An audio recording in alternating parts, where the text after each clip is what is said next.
Hi, my name is Goddess Nora Files, and my pronouns are they, them, she, him. Black History and Drag. So this is the first time I'm filming, like, looking at myself through the camera, so this is an interesting feeling. I don't know, I feel like I'm like, I just want to pose. The camera is facing me, so that's why I keep looking off to the side, because I'm looking at myself. This episode is going to be about something that's a bit more, I guess I've been like thinking about this in my head, and I kind of am calling it a public service announcement in a way. I want Black History and Drag to be a space where people can go and learn about the greatness of Black people. I want Black History and Drag to be a space where people can kind of take a break from what's happening in the world and learn about Black people who are just paving the way and just doing it and doing it well. I would be remiss if I did not talk about what is happening in the world, because there would be no Black History and Drag without talking about what's happening in the world. Do you feel me? Am I making sense? I want to acknowledge the Black death that's been happening. There's not gonna be any trauma porn in this video whatsoever. I'm going to talk about Black people and how we were audacious enough to receive our rights to be considered actual citizens and actual human beings, whole human beings, because that's also important to say within the United States context. I feel like there needs to be some extreme amount of change to happen to stop the onslaught of death that this society is currently plagued with by the hands of law enforcement. And so I'm going to talk about this case in hopes that someone realizes that this issue is actually a federal issue and it can be taken to the Supreme Court. I'm going to talk about something that I feel like should be a class action lawsuit. And in the United States, the way that class action lawsuits works is that if something has happened to a huge amount of people, just like a shitload of people, then they can all sign off, or their families can all sign off to bring this issue that could be proved had affected them to the Supreme Court. In the Supreme Court, precedent happens, and so when people are fighting to get some sort of law passed or some sort of bill passed, they will look at precedent within the Supreme Court, which means what has happened before that can inform what should happen now. This is a concrete way to get laws and bills passed that are in the favor of the citizens of the United States, because after all, whatever laws and bills are passed should serve the citizens of the United States and protect them under the United States Constitution. Which brings me to the landmark case, the Dred Scott decision, or Scott v. Sanford in 1857. Dred Scott was born around 1800, because back then they did not document the birth of their slaves, in Virginia. He was a slave to Peter and Eliza Blow. Peter and Eliza Blow moved themselves and their slaves down to Alabama, where they had a failed cotton plantation. They wanted to sell that for a boarding house, and so they moved all of them up to Missouri, where the boarding house would be.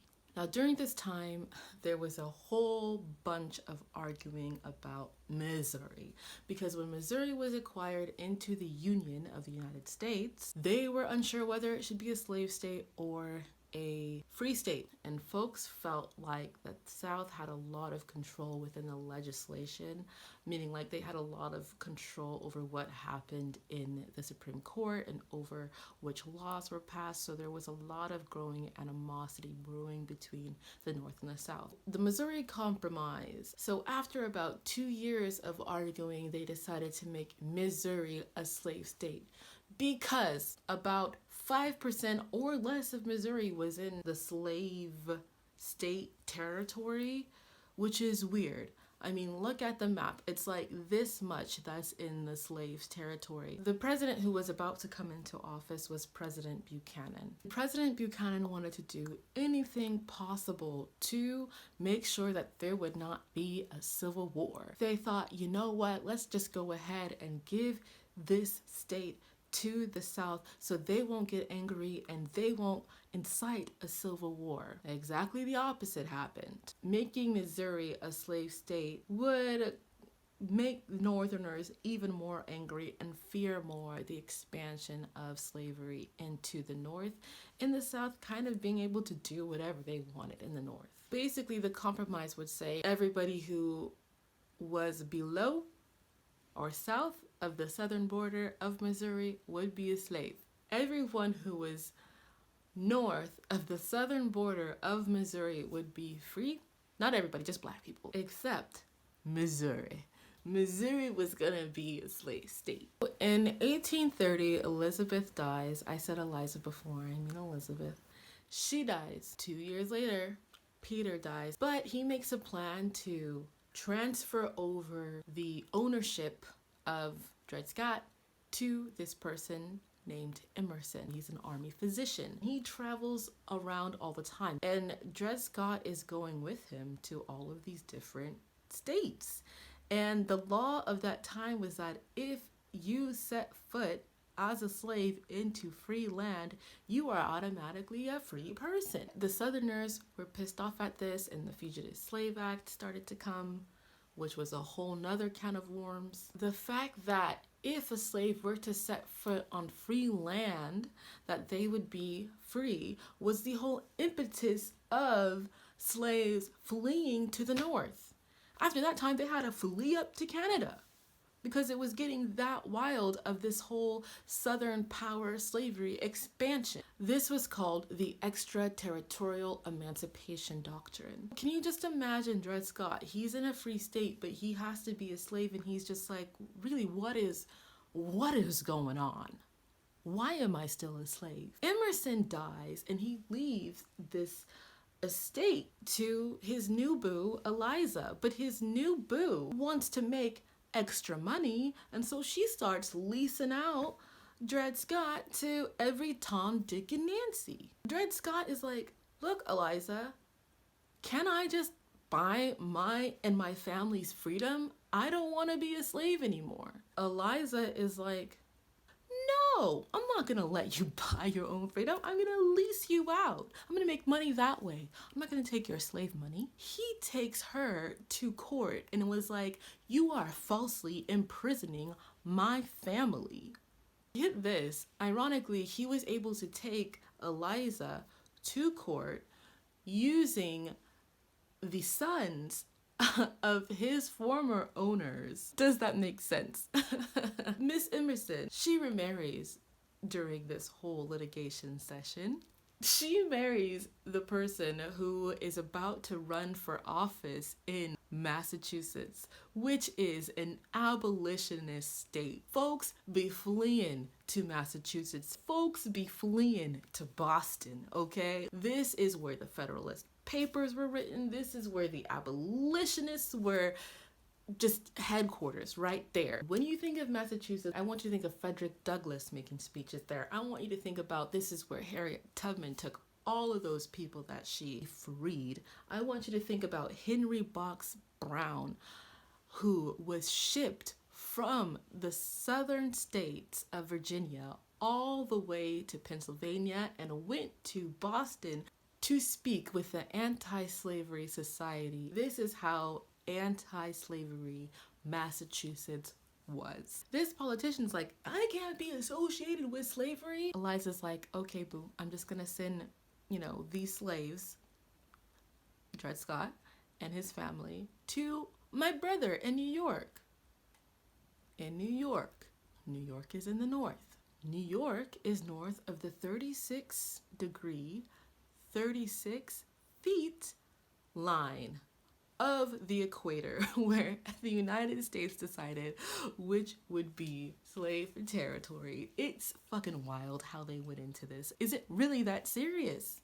Is it really that serious? And I will tell you, yes, it was that serious for these white people. We can also call this line the Mason-Dixon line. Anything below the Mason-Dixon line was slave territory, which is why they would call it Dixieland, which is why the Dixie Chicks had to change their name, because this was a matter of a slave being in a free territory. This went to the federal court with two people from two different states, which is called diversity of citizenship, which is also a tried case that the controversy exceeds over $75,000, where two people from different states or nationalities are represented. During this time, there was about 300 cases just like this. The South was feeling like this whole Mason-Dixon line thing, this is forced upon us. We want to go up there and get our slaves, so why can't we just move?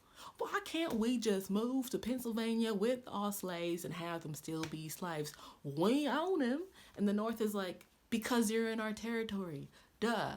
Like, what, like, how, what other way can we explain this? So the situation was just super messy. It almost seems like foolproof. It's like, obviously, Dred Scott should not be a slave in a free state. Why does he keep approaching the same problem? And so, the decision. This is considered to be one of the worst decisions in history. Within this decision, there were 3 points that were pointed out. One was, does Dred Scott have the right to claim citizenship? And by so doing, does he have the right to have representation in court? 2, can Congress regulate slavery in new territories? 3, is Scott free now that he's in a free state? Let's go back to what I was talking about, James Buchanan. He is elected in 1856, but then he's sworn into office in the March of 1857. But he doesn't want anyone to feel like he's trying to rip the country apart by actually having a stance on this decision.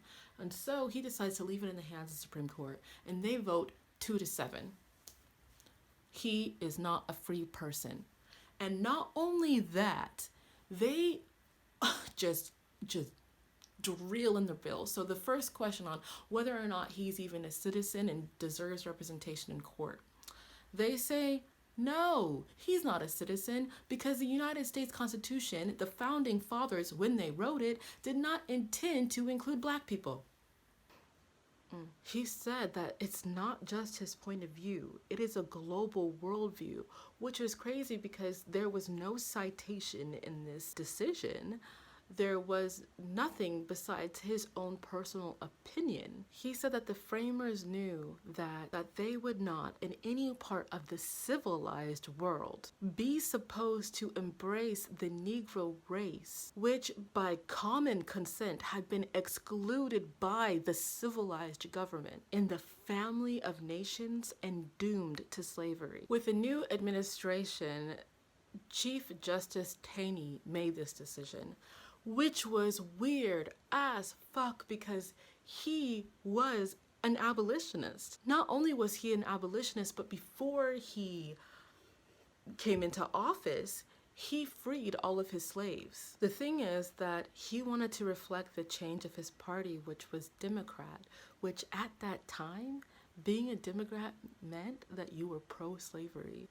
And also, members of the Ku Klux Klan were Democrats. The Southerners really felt like, wow, we can have our slaves anywhere. But this is scary because that means they're going to be able to sway the consensus. And so another law was passed that said that human beings, the Black human beings, were only 3/5 of people. So for every Black person, only 3 of them were considered people. For every 5 slaves, you get 3 representatives. That decision was really, really sad and really, really just like makes my bones like burn. Is that the phrase? It makes my blood boil. Bringing this into some hope. This did cause the Civil War, this decision, because it caused growing animosity. This was the reason why Abraham Lincoln was elected, because the North wanted something to cling to for hope. And the abolitionists cling to Abraham Lincoln. The 7 southern states seceded from the Union. Civil War happened due to this. Dred Scott single-handedly incited the Civil War. Without really knowing it, he just wanted his freedom. But in the end, it led to the freedom of all Black people in the United States. And this brings me to the Civil Rights Act of 1866. This was the 14th Amendment. So this was made in place after the 13th Amendment in the United States, which emancipated Black people from having to be slaves. the Emancipation Proclamation. The 14th Amendment was now giving them back their citizenships and giving them back their rights. It says that any citizen has the same power as a white person to enforce contracts, to sue and to be sued, to give evidence, to inherit, to purchase, to hold, and convey real and personal property. It also says that any American has the right to due process. And due process means that you have the right to have your day in court. It means that you have the right to be able to go in court and to get tried before a jury of your peers, whether or not you are guilty of anything. And if you are stripped of these rights without your consent, then this is a federal decision and that the United States of America has to step in. Due process prohibits the government from denying its citizens the right to life, liberty, and the pursuit of happiness. And I'm going to repeat that again. It prohibits the government to deny a citizen their right to life, liberty, and the pursuit of happiness. Which means that law enforcement, who are government workers, taking the lives of Black people before they have their due process, before they are able to have their day in court, be tried by a jury of their peers, are now making a federal offense and should be tried in the Supreme Court for taking away a citizen's right to life, to liberty, and the pursuit of happiness. And this is all made because of Dred Scott. And I'm sitting here wondering then, why are cops not being indicted? Why are people constantly being murdered by the government when in the U.S. Constitution, in the amendment, the 14th Amendment, it says that any citizen has this right? Why is this not a Supreme Court issue? Because it's right there. Like I said in the beginning, the United States bases freedoms allotted to citizens based on precedent. And since the court has made so explicitly the right of Black human beings to be able to have their pursuit of happiness and their life and this, that, and the other, why has this not been taken to the Supreme Court? Black people, I just hope that this gives you hope. Like, I hope that this gives you hope, because it is clear that written in the United States Constitution, in the amendments, it is clear that we have the right to life. George Floyd, Ma'Khia Bryant, Daunte Wright, Sandra Bland, Michael Brown, the list goes on.